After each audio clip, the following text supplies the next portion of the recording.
오늘의 정치권 상황 깔끔하게 정리해드립니다. 여당 야당 크로스 최가박과 함께 최가박당.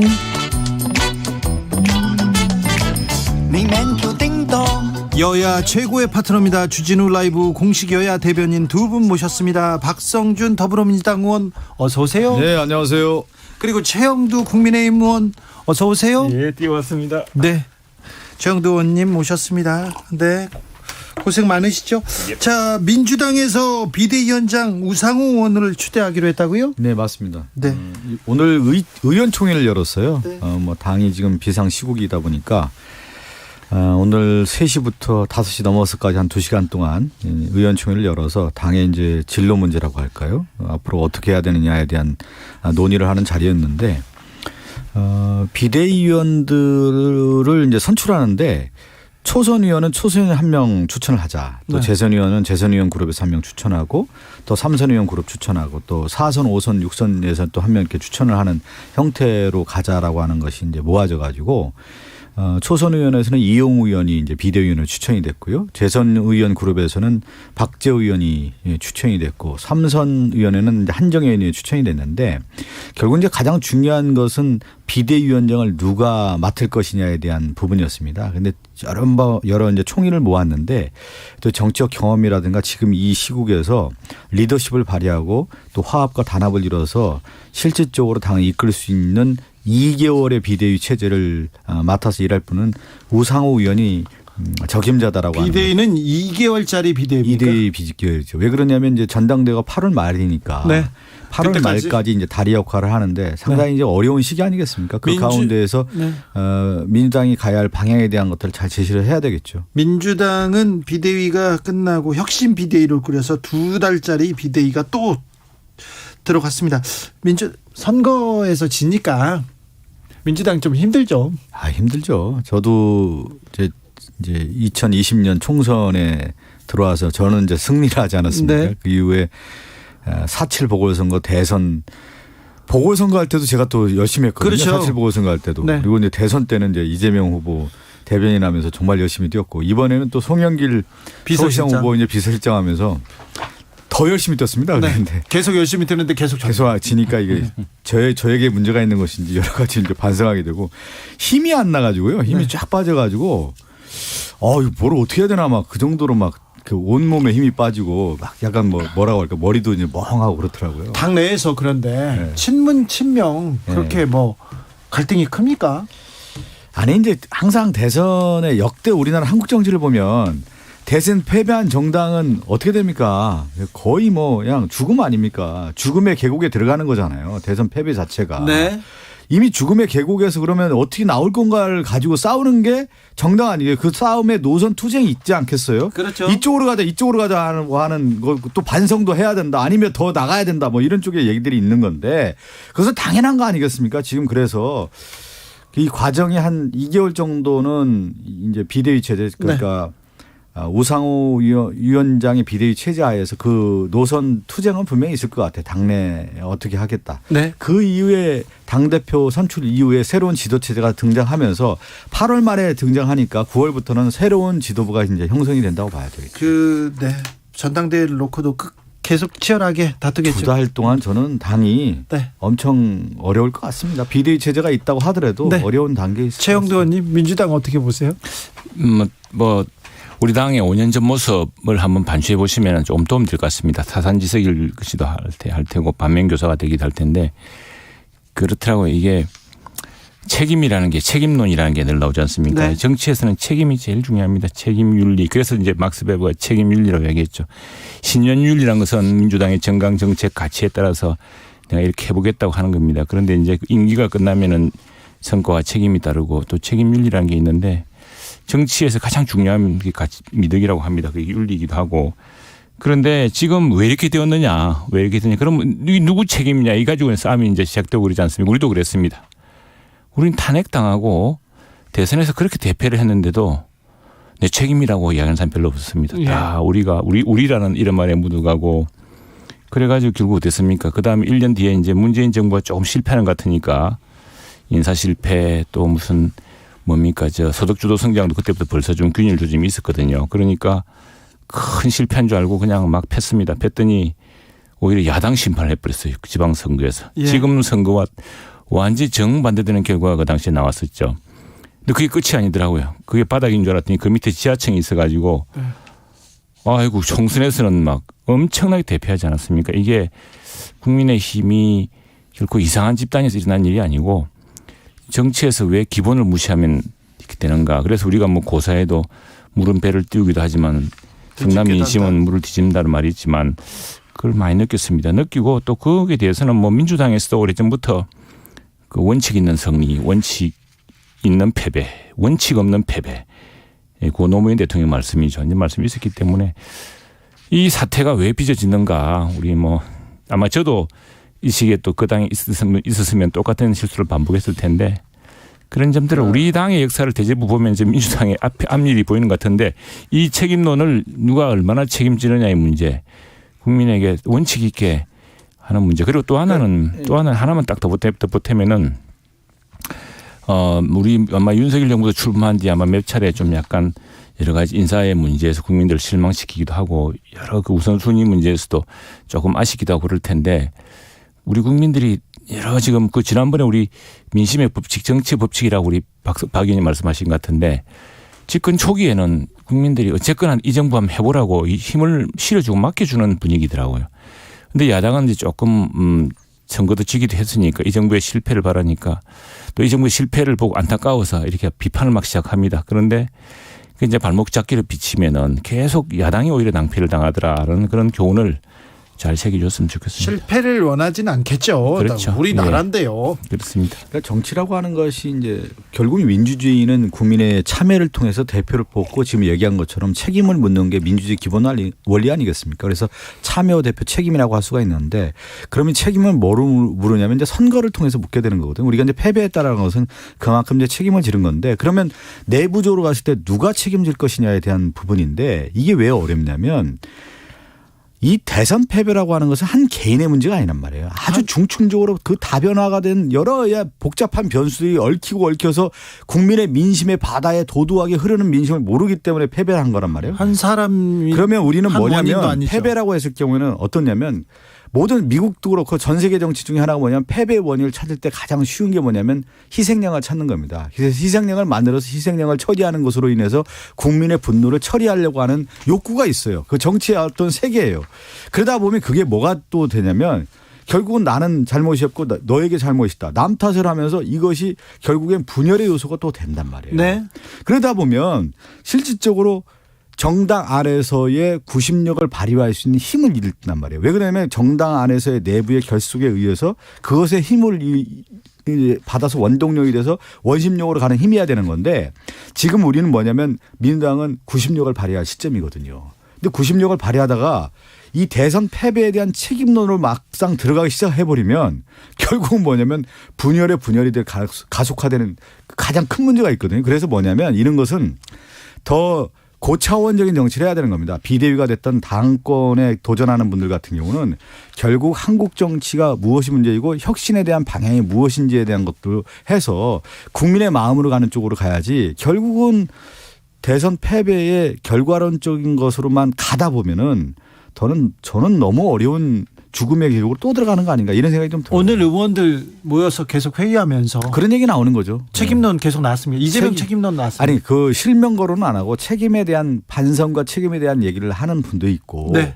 저 같은 경우는 개인적으로 볼 때 이걸 더 뛰어넘는 네. 미래 비전으로 가야만 이 정당의 구심력이 발휘하고 에너지를 만들 수 있는 것이지 과거 회기로만 가다 보면 실질적으로 저는 민주당이 너무 어려운 국면을 가는 오늘 회의할 때 또 이낙연 책임론도 그런 얘기가 없었습니다. 없었습니까? 개인에 대한 왜 그러냐면 우리 민당에 있는 의원님들 의원총회 하면 그런 실명거론이라든가 누구에게 책임을 하는 순간 네. 당이 더 어렵다라는 걸 알기 때문에 네. 실질적으로 뭐를 하냐면 자제를 하고 어떻게 보면 엄중하게 지금 보고 있는 겁니다. 네. 3123님 선거 이기면 만 가지 안 좋은 이유도 덮어지고요. 선거에 지면요 없던 이유도 생깁니다. 맞습니다. 국민의힘이 잘했다기보다 민주당이 워낙 못해서 대체한 겁니다. 이렇게 얘기하십니다. 우리가 못해서 우리 한국 정치에서 가장 그 법칙 중에 하나가 뭐냐면 이건 참 우리가 벗어나야 되는 건데 내가 잘해서 이긴 것보다 남이 못해서 이긴다라고 하는 게 한국 정치 법칙인데 이것도 빨리 뛰어넘어야 돼요. 자기 실력으로 가야 되는 거 정치인 것이죠. 실력을 좀 보여주세요, 민주당에서. 저도 보여주려고 노력을 하고 있는데 잘 안 돼가지고 좀 이렇게 저도 헤매고 있는 거 아니겠습니까? 사실은 이제 우리 이제 박 의원님이 이제 실명을 거론 못한다고 해서 어렵죠. 이게 뭐 사실 뭡니까 이 고양이 목에 방울 달기 같은 건데 이야기해야죠. 우리도 그랬습니다. 우리도 그래서 뭐 작은 권리 눈치 보고 그러다가 아무도 이야기하지 않고 하다가 그냥 망한 거예요, 같이. 이야기해야 됩니다. 당신 그만하라고.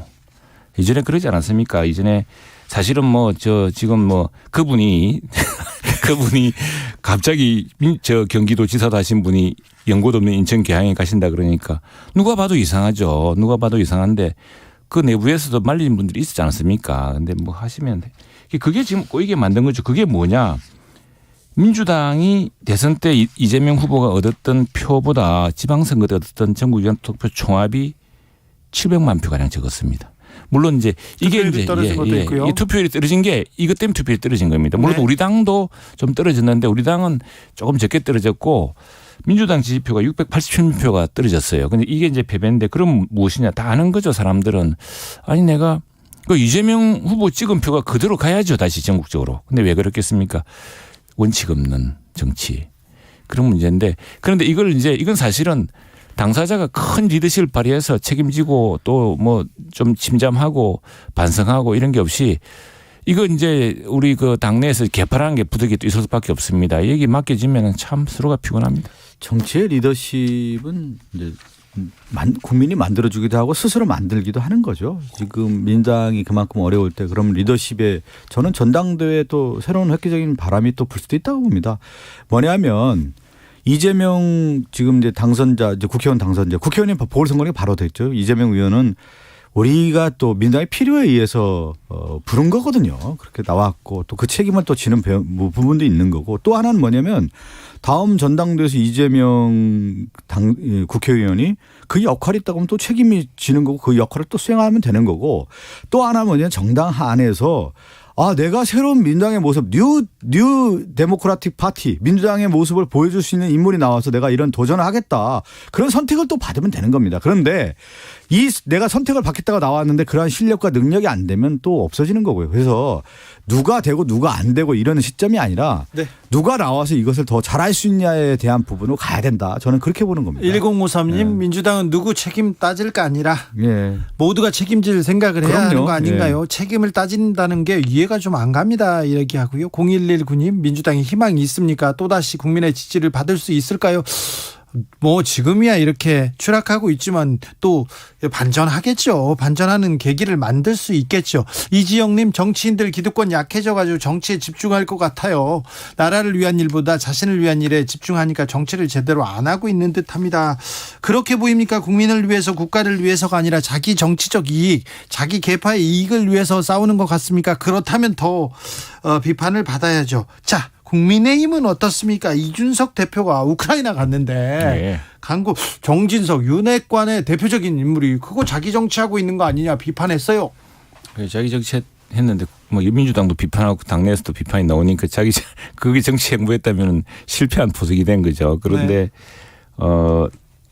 이 참 역시 그 글로벌 안목이 우리 상상을 뛰어넘는데 이게 딱 방문한 날짜가 러시아가 우크라이나를 침공한 지 딱 100일째 되는 날입니다. 내가 나도 어디 방송에 출연했다 이야기를 들었는데 그런데 지금 우리가 사실 2개월 전인가 3개월 전인 그때 이광재 의원이 국회 외통위원장 자격으로 뭐 국회의장도 아니었습니다. 우리는 참 국회 외통위원장이 주최하는 행식으로 젤린스키 대통령의 국회에 떨어졌죠. 그때 뭐 주진우 라이브부터 해서 온갖 언론 매체 좌우 진보 보수 온 국민으로부터 국회 이거 해산해야 된다고 욕 들었습니다. 왜 우리나라가 그 위기에 어려울 때 외국의 도움으로 큰 나라로 저렇게 침략당한 나라가 무력에 의해서 침략당한 나라가 어려울 때 다른 나라 의회는 다 기립박수하고 전체가 모였는데 300명 중 50명 모인 게 뭐냐. 그것도 국회 도서관에 지하 강당에 모여서 그게 정말 이게 제대로 된 국회냐. 뭐 질타를 어마어마하게 받았습니다. 이제 그 질타가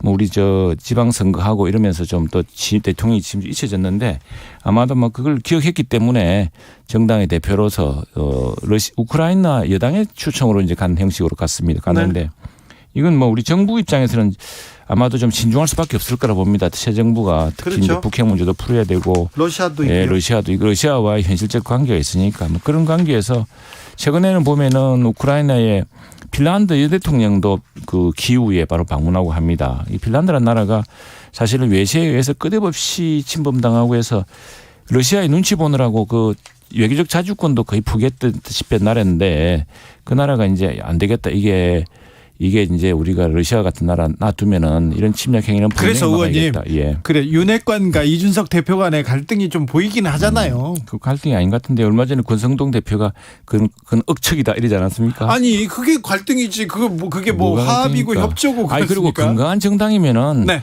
뭐 당 대표면 어떻고 뭐 어떻습니까? 완전히 좀 비판도 하고 해야죠 서로. 그래야 하지 않습니까? 네. 이준석 대표가 그 정무적 판단뿐만 아니라 국제 정세도 저는 잘 보는 눈이 있다고 봐요. 이준석 대표의 어떤 정치적 감각으로 볼 때. 예. 근데 이준석 대표가 우크라이나를 왜 방문했을까? 그럼 우리가 지금 얘기한 것처럼 상식적 수준에는 안 맞는 거거든요. 지금 형국에 러시아와 전쟁하는 가운데 우크라이나를 방문했을 때 또 우리나라 같은 경우는 4강 외교에 러시아가 매우 중요하다는 걸 다 알고 있는 상황에서 이준석 대표에게 저 묻고 싶어요. 왜 갔나? 라고 제가 반문하고 싶을 정도인데 근데 이거를 이제 바라보는 윤핵관의 처리에 있어서는 결국 이준석 대표를 배제하는 쪽으로 가는 거 아닌가 싶어요. 국민의힘이 내부의 분열 요소도 저희만큼 있는 것 같습니다. 그렇지 않을 겁니다. 그게 이제 집권 초기이기 때문에 네. 대통령을 중심으로 하는 강력한 자장이 있고 그 자장을 벗어나기 좀 어렵습니다. 어렵고 네. 실제로도 아마도 이제 그 저희 같은 경우는 무슨 그 권성동 원내대표가 지금 원내정당으로서는 권성동 원내대표가 대표하는 거고 네. 우리 정당은 이제 이준석 대표가 지난번 전당대회 이후 2년간의 임기를 하고 있는 것이 대표하는 건데 두 사람의 이제 호흡이나 이게 중요하거든요. 그런데 권성동 원내대표가 억척이다. 제가 그 하나만 좀 말씀드리고 싶은 얘기했습니다. 건 뭐냐면 이제 우리가 이제 무게 중심이라는 게 있잖아요. 그 당의 무게 중심, 당 정청 뭐 이런 얘기들 많이 하는데 선거 국면에서는 당대표 역할이 매우 크죠. 예. 이준석 대표의 그러니까 대선 과정, 지방선거 과정에서 이준석 대표가 전면에 나와서 이번 선거를 치렀고 그것을 승리한 가장 공신 아니겠습니까? 그런 면에서 인정을 해야 되는 건데 지금은 어떤 국면으로 넘어가면 선거 국면이 끝나고 나서 국정 운영의 중심으로 가거든요. 그러면 이 국정 운영 중심은 크게는 국회에서의 권성동 원내대표가 차지하는 비중이 큽니다. 예. 그러니까 당대표의 비중이 작아지기 마련이죠. 네. 그다음에 또 하나 더 중요한 건 뭐냐면 국정을 누가 이끌어가냐면 대통령이 이끌어가는 거예요. 그러니까 윤석열 대통령이 끌고 가면서 내각 중심의 국정 운영을 하기 때문에 결국은 앞으로 선거가 없는 국면에서의 이준석 대표는 나오고 싶어도 별로 나올 게 없다라고 하는 것이 이제 가장 큰 차이점이기 때문에 네. 뭐 이준석 대표가 내년까지 당대표인가요? 내년까지 임기는 네. 그렇습니다. 근데 사실 윤핵관이 뭐 이준석 대표를 안 좋아한다고 하더라도 지금 국정 운영의 큰 방향을 봤을 때는 권성동 대표하고 대통령 중심으로 가기 때문에 이준석 대표가 차지할 수 있는 자리는 별로 없습니다. 하여튼 변수가 윤리에 제소된 윤리에 지금 계류 중인 그렇죠. 그것이 중요한 이제 분순이 될 겁니다. 네. 예, 그건 뭐 이제 지켜봐야 되고. 예, 지켜봐야 될 문제죠. 자, 최영도 의원님. 네. 문재인. 그리고 우리 그 문제에 대해 이야기하고 싶은 것은 네. 그 우리 당의 건강성을 보여주는 겁니다. 알겠어요. 두 분의 건강이요? 당 대표를 네. 지낸 승리를 한 사람도 윤리에 딱 분해가 합니다. 그래서 알겠습니다. 민주당도 빨리 그 무슨 횡령한 사람 뭐 이런 사람 빨리 그 정도로 출당시키지 말고 윤리에 따져서 당연히 하세요. 근데 뭐 보니까 좀 지켜보죠. 뭐 네. 이준석 대표가 그동안에 민주당의 건강성을 유지하는데 결정적인 사람이었죠. 어찌 됐는지 30대 보시죠. 당대표 하면서 그래서 대통령 선거 이번 뭐 지방선거 때 역할을 남의 많이 이야기 안 했는데 하겠습니다. 결국 이준석 당대표를 지켜보시라고. 어떻게 처리하느냐. 지켜보죠. 남의 그 여당 하시던 시절에 네. 그때 망한 겁니다. 문재인 대통령 사저에 내려가서 예. 밤새 확성기 틀어놓고 시위하는 사람들이 있습니다. 예, 예. 오늘 윤석열 대통령이 집회 자유가 있는데 하고 이렇게 넘어갔는데 이거 어떻게 보셨어요? 그 문제를 앞서서 정말 오늘 전체 나왔지만 이게 우리나라 국민들이 대부분 당하던 일입니다. 우리 기업들 당하고 우리 국회의원 당하고 있지 않습니까? 사람도 없어요. 큰 차를 내세워놓고 국회를 상대로 계속 떠듭니다. 떠들고 온갖 이야기 다 하고 그걸 그동안 참고 있었습니다. 이제 이게 문재인 대통령 전 대통령 사죄하니까 비로소 문제되는데 나는 이 기회에 집회와 시위에 관한 법률 문재인 전 대통령에서 그런 게 아니라 이렇게 무분별한 집회해야 됩니다. 할 수 자유가 있고 시위 보장돼야 되는데 사람도 없이 우리가 사람이 자문자야 되잖아요. 그죠? 그런 같은 동일한 기준에서 봐야 되는 것이지 그게 문재인 전 대통령 사제이기 때문에 잘됐다 생각합니다. 왜냐하면 그걸 계기로 우리 전체의 그 과도한 시위 문화 또 소음 또 그리고 지금 뭐 심지어 뭐 경찰을 패고 막 그랬지 않았습니까? 그 집회에서. 그러면 근데 그거 제대로 체증을 했습니까?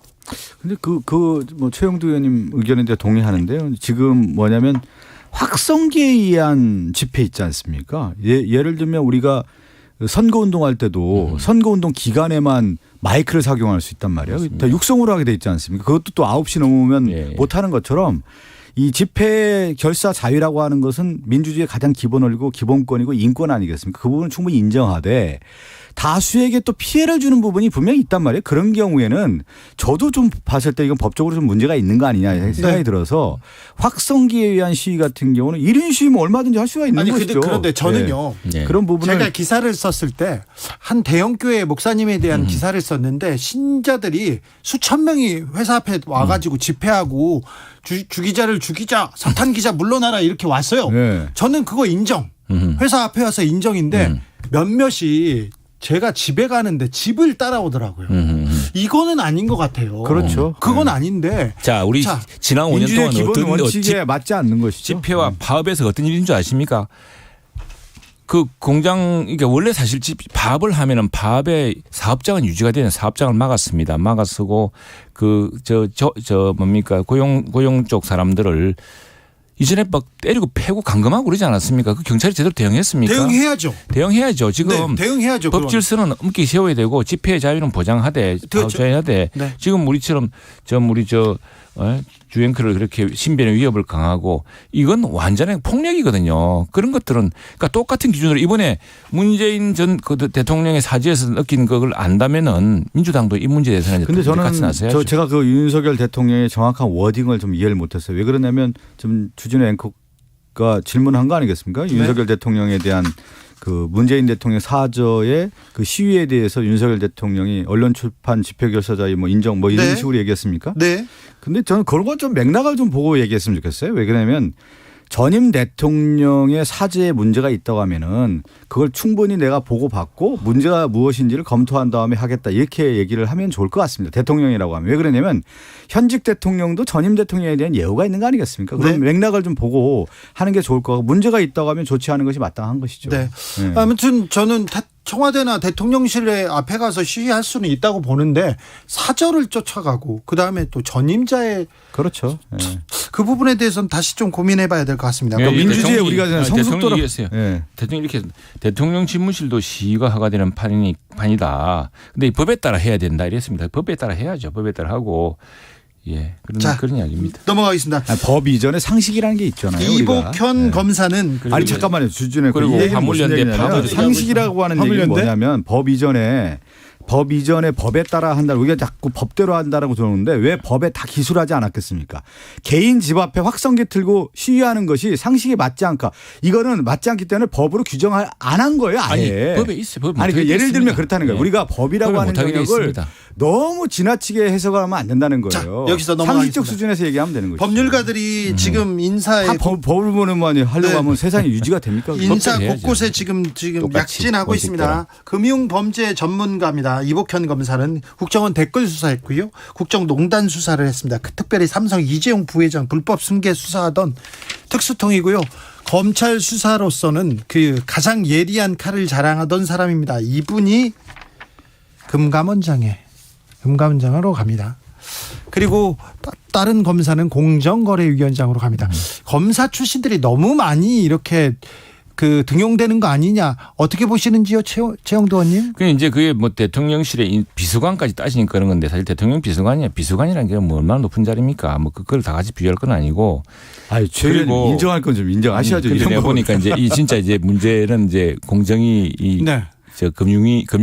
금감독원. 금감원하고 공정위인데 그거는 보기에 따라서는 지금 우리가 이제 금융 문제 사실 지난번에 뭐 무슨 펀드 사기니 뭐니 해가지고 이거 대형 피해가 나는 거거든요. 네네. 그래서 그건 정말 엄격한 법적인 적용 그리고 어떤 경우에는 법보다 더 앞서 나가고 있기 때문에 그걸 어떻게 순식간에 이렇게 그리고 이제 공조도 중요하고 되고 공정거래위하고 이것은 사실은 이게 경찰에서는 아직 이서기까지는 수사를 못 미치고 있습니다. 금융범죄 이런 문제는. 그래서 서울남부지검에 지금 금융범죄팀이 다시 부활됐죠. 이거 지난번에 추미애 장관 때 없애지 않았습니까? 그랬는데 그 부분에 이제 아무래도 지금 금융범죄 또 공정거래 질서에 관한 이런 문제 이런 것들이 보다 엄격한 그것이야말로 우리 자유시장 경제를 살리는 또는 우리 금융시장을 보호하는 조치 아니냐라는 그런 판단에 예상을 봅니다. 최영두 의원님이 아마 언론 출신이고 다른 쪽에 있다고 하면 이거 엄격하게 비판했을 겁니다. 오늘 제가 볼 때는 약간 쉴드 치는 발언을 좀 하신 것 같은데. 사설 썼으면 매섭게 하셨을 텐데. 썼고 엄청 썼을 겁니다. 이건 인정하셔. 아니 제가 얘기하고 금감원하고 이게 다 칼입니다. 칼. 아니 금감원하고 이런 공정거래위원회들 아까 청와대 뭐 비서관 뭐 급도 낮고 그렇다고 하는데 지금 모든 것이 보여주는 것이 인사 검증뿐만 아니라 집중도 그다음에 정보까지 다 지금 몰아가는 거 아니겠습니까? 검찰 중심으로. 그래서 예전에 우리가 왜 군의 하나회가 문제가 됐느냐. 결국 인사의 모든 독점적 구조가 있었다라고 하는 것이 가장 큰 문제고 권력의 집중화 현상에 대한 비판을 한 거 아니겠습니까? 지금 뭐냐면 이 나라가 검찰의 특수부 출신들의 특수회가 되고 있는 거예요. 왜 이러한 부분에 대해서 아까 얘기했잖아요. 쓴소리해야 된다고 지금 국민의힘 내부에서 이 쓴소리가 나와야 돼요. 그거에 누가 해야 되냐면 제가 볼 때 이준석 당대표가 해야 되는 거예요. 그리고 건전한 최영두 의원님 같은 분들이 얘기를 해야 되는 겁니다. 해봅시다. 나도 이야기할 텐데. 자, 첫 번째. 그래서 나는 민주당이 이제 좀 포괄적으로 막 하지 말고 정확하게 예리하게 좀 비판해 줄 때가 왔다 이제 생각하고. 네. 이 부분 다 얘기하고 다음에 있죠. 지금 생각해 봅시다. 지금 우리 저 국무회의 참석하는 장관 중에 그 한동훈 법무장관 말고 누가 있습니까? 검사 출신이. 그러면 누가 있어요? 검사 출신이. 장관은 그렇죠. 없잖아요. 왜 이상민 의원 행정장관도 검사 출신이고 장관 출신들이 많이 있지 않습니까? 판사 출신이니까 제가 갑자기. 없습니다. 검찰공화국이라고 이제 아니 잠깐 그 얘기하는데 그러면 그래서 인사 문제 하나 얘기만 할까요? 근데 금감원장 공정거래위원장 다 장관급입니다. 근데 그거는 이제 엄정하게 금융범죄 공정거래 범죄를 조사하겠다고 10초 남았는데 검찰총장 임명도 안 했는데 검사들 인선을 다 했어요. 그러면 차기에 들어오는 검찰총장은 허수아비입니까? 최영두 박성준 두 분 감사합니다. 인사하고 가세요.